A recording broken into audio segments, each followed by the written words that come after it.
Hey, what's going on, guys? Welcome to the new year. You guys made it. Everybody okay? Everybody all right? Shout out to my favorite movie, Money Talks. If y'all ever seen that with Chris Tucker, that was my favorite one growing up. But happy Thursday.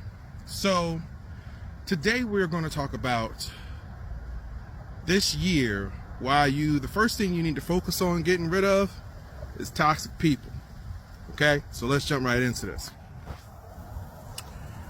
Who is toxic in your life? Okay, and it's a hard one to recognize, right? Because you'll be like, man, you know what? I have my friends, I have my family. It might be this relationship you in, right? Who knows? But when it comes to toxic people, you have to keep this in mind. They don't realize that they're toxic. They don't realize how they're affecting you and bringing you down, lowering your self-esteem. They don't realize none of it. In their minds, they feel like, I'm just being me. You should accept me for being me because I accept you for being you. Or some people just get mad at you because they don't accept themselves. They don't accept themselves by being who they are. And so they won't accept you either. So, how do you deal with toxic people this year? The first thing is you gotta create your boundaries. If you don't know about boundaries, watch my videos on boundaries I did last year. It'll help you. But you gotta set your boundaries. The reason why setting your boundaries is so important is because people don't know what bothers you. They don't know what'll send you to jail, what'll have you getting locked up. They don't know. Okay? They think they fine. And truthfully, they are. It's just that when you combine the two of your energies together, that's what creates the toxicity. Now, we're going to go through the list. So let's talk about family. When it comes to family, you need to ask yourself, how often do you really need to see this person? How often do you need to talk to them? How many times a year do you really need to spend time with them? Right? Is it the holidays? You know what? I see you at Thanksgiving. I see you at Christmas. Or is it, once a year, every 3 months, every 6 months? Whatever it is, you need to figure out what works for you and your emotional schedule. Right? Because sometimes people might be saying, man, I called you the other day, you ain't answer the phone. You're right, I didn't. You know why I answered the phone? Because I ain't want to talk to you. And the reason why I want to talk to you, because you are off the emotional schedule that works best for me. Okay? Now, for some people, you can't have this conversation with them because they crazy. They'll start being like, well, since you're going to act like that, I'm going to act like this. That's toxicity. Whereas normal human beings will say, you know what, man, I can respect that. Maybe that's a New Year's resolution to you. All right? Maybe that's something that you're trying to work on. I can respect that. But you know what? They really don't. Narcissistic people do not like it when you are trying to work out a way for you to continue to deal with them. They don't. Because all they care about is them. They care about their feelings, their emotions, their problems. Your legs could be cut off, both of them. And they would be like, why'd you have to go to the hospital today? You knew I lost my job. I didn't know that. Legs cut off. Yeah, but that's an excuse. That's what I'm saying. So when it comes down to these people, the toxic people, you have to figure out a schedule. Now, when it comes to your relationship, how do you know when you're in a toxic relationship? Ask yourself this question. How often do y'all argue? Once a week? Once a year? Once a month? Once every 3 months? Every day? Now, if y'all arguing every day, your life is Jerry Springer. Okay? Your life is Jerry Springer. Because you don't have a healthy relationship, you have a toxic one. Okay? If you are mad at this person all the time, toxic relationship. So here's what you need to do. You need to create, again, an emotional schedule. So what do I mean by that? When you're with someone, you have to do everything that'll help you to get rid of your crazy. That means going to the gym.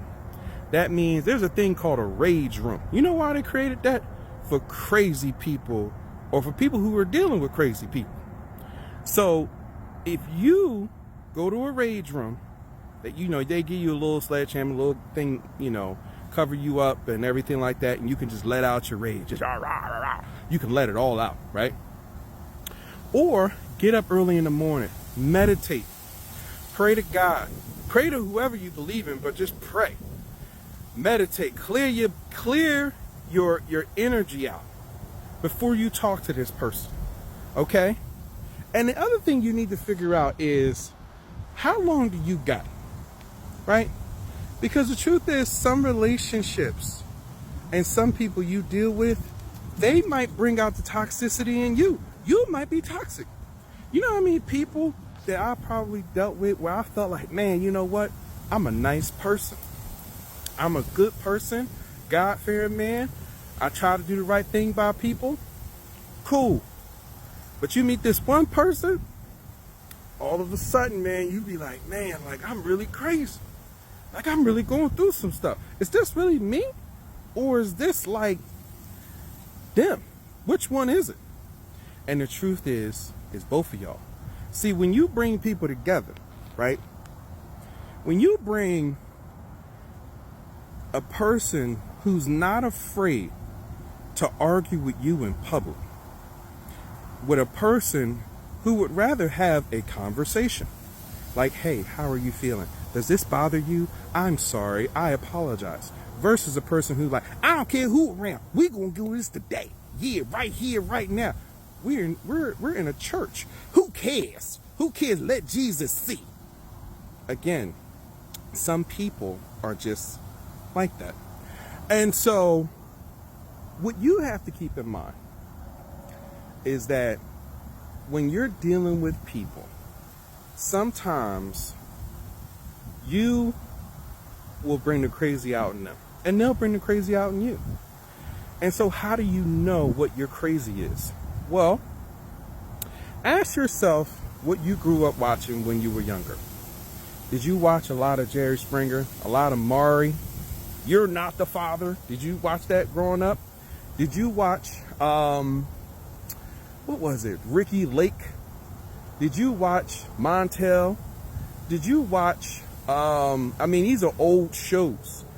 Any talk show that had a little toxicity on it, Dr. Phil, I'm not even sure he was a doctor, but anyway, Dr. Phil. If you watch shows where it involves some sense of toxicity, subconsciously you started looking for that.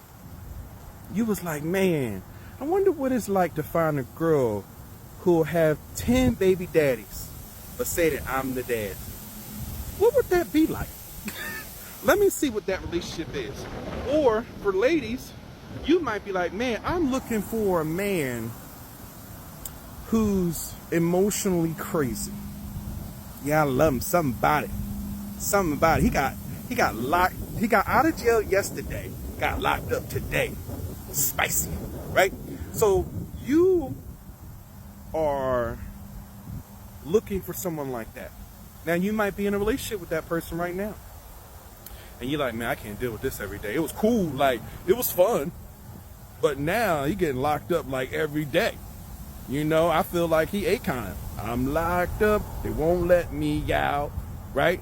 Feel like it's Akon all day. So, when relationships, you got to create an emotional schedule. You got to get up in the morning and you got to cleanse your energy of this negative person. And you got to figure out how long you have in this relationship before it takes control over you.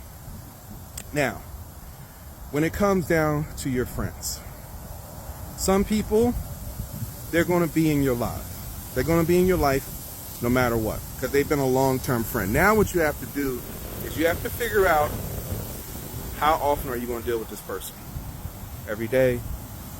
Again, once a week? once a month. When needed, when it's an emergency, how often are you going to deal with this person? You got to create a balance so that you can live a peaceful life. You might be the toxic person. Listen, I've been with people where it's like, you know what, let me start working on the things that make me a little toxic after the relationship so that I can be a better version of myself. All right? So again, I love you guys. I appreciate all the support. Happy New Year. Welcome to the new year. We're gonna kick this year off strong. All right? I got a lot of things lined up for you guys, like I said before. And I appreciate you guys supporting me on my journey. And if you guys have any questions or anything like that, DM me, leave things in the comments. Hope you guys enjoyed this one. I hope it was helpful. And I will see you on the next segment. Peace.